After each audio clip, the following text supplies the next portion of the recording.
Here we go, ladies. We're going to talk again about hormones and migraines and how your menstrual cycle affects your head pain. Just a quick recap, like we talked about in the overview video. Your menstruation changes where your blood is flowing. Of course, you're losing blood, so you have more blood going out. And if your estrogen levels drop, or when they drop, because they always drop during your cycle, then your serotonin drops, and that constricts your blood vessels. Now, if you're already losing blood from bleeding and you already have low flow condition, then you are further compromised. You will be more taxed than normal during 2 different times of your cycle. Now, you could have migraines and feel fatigued and depressed, and all kinds of symptoms can develop during the times your estrogen level drops. So look at this chart and let's look at ways that you can support yourself during these cycles to avoid headaches. So notice that your estrogen levels start to really rise 7 days after you start your period. So day 7, after your period on day 1, at day 7, right after that, your estrogen levels start to climb. And everyone's feeling fine. But then at ovulation, boom, it drops off very, very quickly. So a lot of women experience migraines at this time, right at ovulation, when their estrogen levels drop, the serotonin levels drop. You're not even bleeding. You are just having such a hormone change.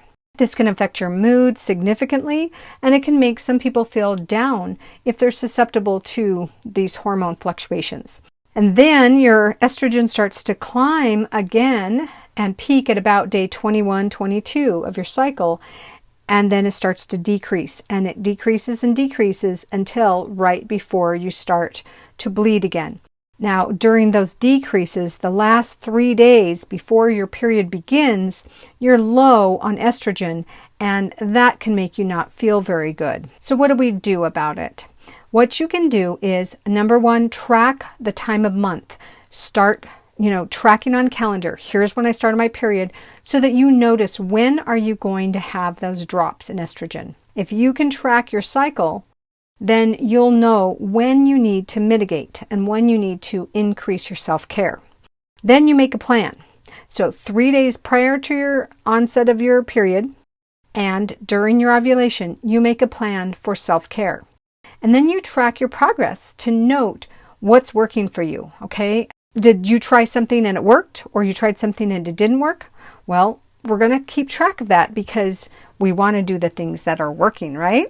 Of course we do. So there's no more important time to follow self-care for most women than when the estrogen levels drop. That's going to be your key for most important self-care. During that time, you need extra hydration. And I'm not talking about just drinking a couple extra glasses of water. Good quality hydration, fruit juice is really helpful, mineral water, mineral supplements, things that are really going to nourish and really superhydrate you. You also need more rest and more lounging. And this is really important. You should not be pushing yourself really hard during this critical time. For some women who don't have low flow syndrome, are not having migraines, they can push through this time of their cycle just fine. But if you have symptoms, that is your body telling you it is time for you to take it easy.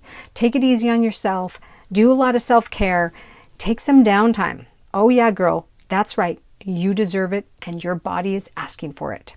And now, in addition, I want you to eat well, and definitely don't skip any meals, because during this time, you're going to need to replenish. You're getting resources to your body, and your body needs them right now. Now, feeling gratitude and happy thoughts will help raise your serotonin levels, and that will help increase circulation to your brain.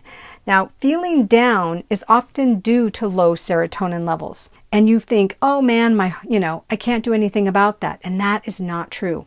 You can raise your serotonin levels simply by feeling good, feeling grateful, whatever you could possibly think to be grateful for. The sun is shining, the grass is growing green, or my son called today. Anything you can think of to raise your serotonin levels will help with better circulation, help with your mood, help with your health. Our long-term solutions are going to be to heal the low flow condition. And that is going to depend on what, you might have, say, a compromised liver. which just means you've had too many toxins and your liver is sluggish and it's trying to get all these toxins out.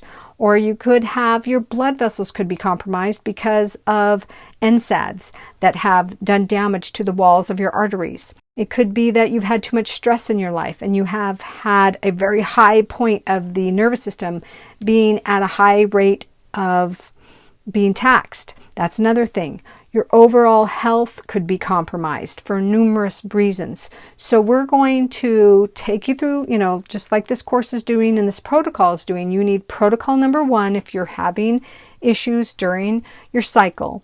Protocol number 1, and heal your body. That's how we're going to get you well long term. In the meantime, your diet really matters. You're going to eat hydrating foods, foods that are rich in moisture like fruit and vegetables. Those are the 2 most important. You're going to avoid blood thickening foods. Now I have a full list on my website. There's a full list you can download in the course, and these are the foods that are saturated fats, they're alcohol, they're things that have high toxins. Those are blood thickening foods, and there's also a few vegetables that are blood thickening as well.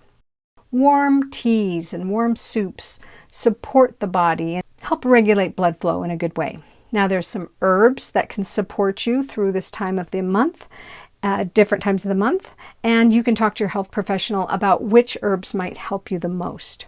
Now also, on top of us having migraines and having bleeding and having all these other cycle problems, a lot of times our menstrual cycle comes with cramping.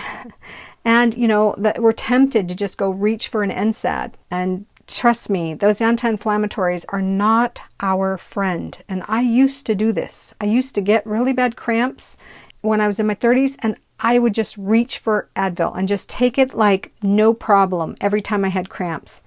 I do not recommend that. We have much better ways to help you deal with this pain and get rid of it. And once I found out that these methods work, oh my gosh, I was so relieved. So first of all, there's the normal things that we've all heard of, which is compresses, hot and cold, massage, stretches that promote circulation in the low back and the spine, and spinal movement. All of these things really help. You want to do things like feel happy to expand the blood vessels, because when the serotonin levels drop and it constricts the blood vessels, we want to be careful that they don't constrict it too much, because that really slows down the support of blood to the pelvic region and the head.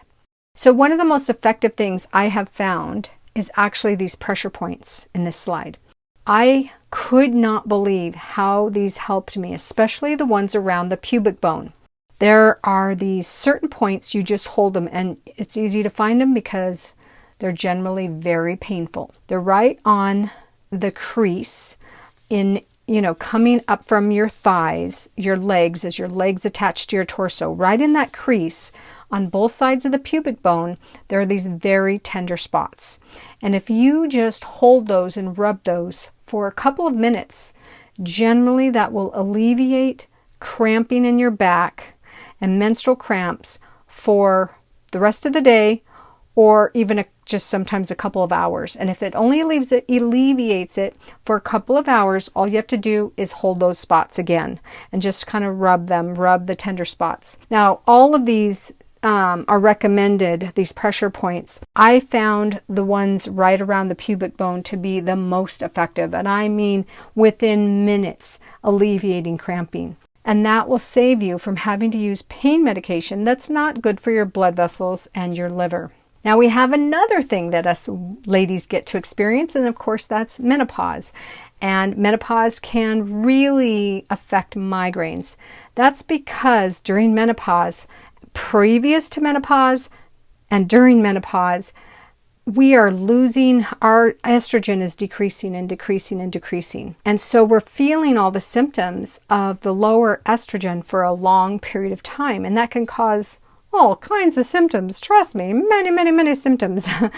Because estrogen has been our friend for so long, and then as we age and we lose our estrogen, we're having to fight lower serotonin levels, and all kinds of things can happen. Now, if you already have low flow condition and then you're going through menopause, this can cause more migraines, and compromise the system even more. So your symptoms can begin a few years before menopause, when the estrogen starts to change, and continue on for a long time. And all of the things I've talked about in this video about the self-care, the food, and the raising of your mood, all of those things can really help during that menopause and that shift to help you feel better and avoid migraines, plus healing the low flow condition, which tends to gets worse over time.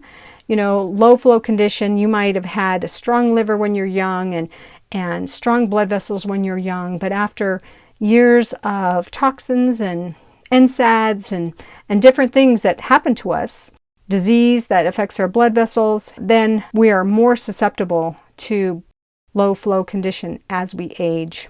This is a suggestion I learned from a friend of mine. So as you have these different times of the month, and you recognize, here's my sensitive time of the month, and I need to be more in self-care, and I want my partner to know about, my needs for self-care. You can put a reminder in your home that it's time for you and your partner to be more loving and caring for yourself. Now, in all phases of your life and hormone cycle, you must always be vigilant in self-care. But during certain times, you have to kind of up the ante. And so one of my girlfriends, she would put a basket by the master bedroom door just to remind her and her honey that she's going to have 3 days of more mood swings, tiredness, and things. She had quite a few symptoms that came during her ovulation. This is a great practice, and I really liked learning that from her. And we can all incorporate that so that it reminds us, okay, it's time for me to be gentle with myself, and I'd like my spouse to be gentle with me too. During that time, we could be more sensitive emotionally and have extra needs, especially the need for rest and hydration. So I encourage you to try something like this for yourself. Additionally, I want you to schedule a downtime that you need. Now, knowing that you need extra hydration, rest, less stress, gentle massage treatments for cramps is just the first step. Just acknowledging that you need that. And the really important step is to actually take the time and doing that self-care. That's the more important step, is to actually do it. And you might have to just schedule this into your day, because otherwise you'll run out of time as you take care of other people's needs and the things that seem to never be able to wait. I recommend that you don't rely on other people to make sure that your needs are met. You're just going to have to schedule it. I need a bath on this day of the month, and I need flowers in the bath and essential oils, and I need a massage this day, and I need a foot rub, or whatever you need. You can buy yourself flowers and have extra scents. Bring sensory stimulation that's really pleasurable into your world during that time that you need this, because that raises your serotonin level, makes your mood happier, and that will help with the changing mood swings due to the serotonin fluctuations. I really encourage you to keep track of your cycle and your success. So you get your own special journal and just track your cycle and track what is working for you, what self-care you did, schedule in your self-care. Like if you can get massages or some kind of treatment for yourself, you could put those on the schedule, knowing what your cycle is going to be. And you could plan restful days, an evening where you do nothing, those kind of things. Come up with a plan and a schedule to get the downtime, the rest, and the good diet that you need. Put in there, drink extra, fluids, etc. And you're going to start this depending on if you have migraines more during ovulation or more during right before you start to bleed, then you'll contract that. If you're premenopausal or menopausal, then you just know you kind of need to do this on a more ongoing basis, because hormone levels fluctuate so much during menopause, you can't really track it as well. Although you could certainly try to track it. Now, I want you to know that I'm going to give you permission. 100% unequivocal, I'm giving you permission to rest, to take it easy, to renew your body, rejuvenate that beautiful light that you offer the world. And you don't need my permission. Of course you don't need my permission. But I'm just letting you know that this is okay. You don't have to always be there to care for other people while sacrificing your own needs. Come on, ladies, give yourself a break. You deserve it, and I promise you, you truly need it. And that's why your head is hurting, is because you really need this. Being a woman, it's a blessing. It's truly a blessing to be a woman in so many ways. Being a woman with changing hormones, yeah, of course, it can be an interesting challenge, but it all comes with many beautiful blessings on the side. Hormones help us to be empathetic, loving, caring, sensitive, and nurturing to others. And you can remind your spouse about this if he's like, oh my gosh, your hormones are all over the place, your mood's all over the place. Yeah, well, those same hormones are what allows us to be a woman and be nurturing and kind. As we embrace being a woman and give ourselves all that we offer to other people, that allows us to thrive, to feel our best, and find our greatest joy. This is what I want for you. Thrive and find your greatest joy. Be kind to yourself and take care of yourself because, ladies, you deserve it.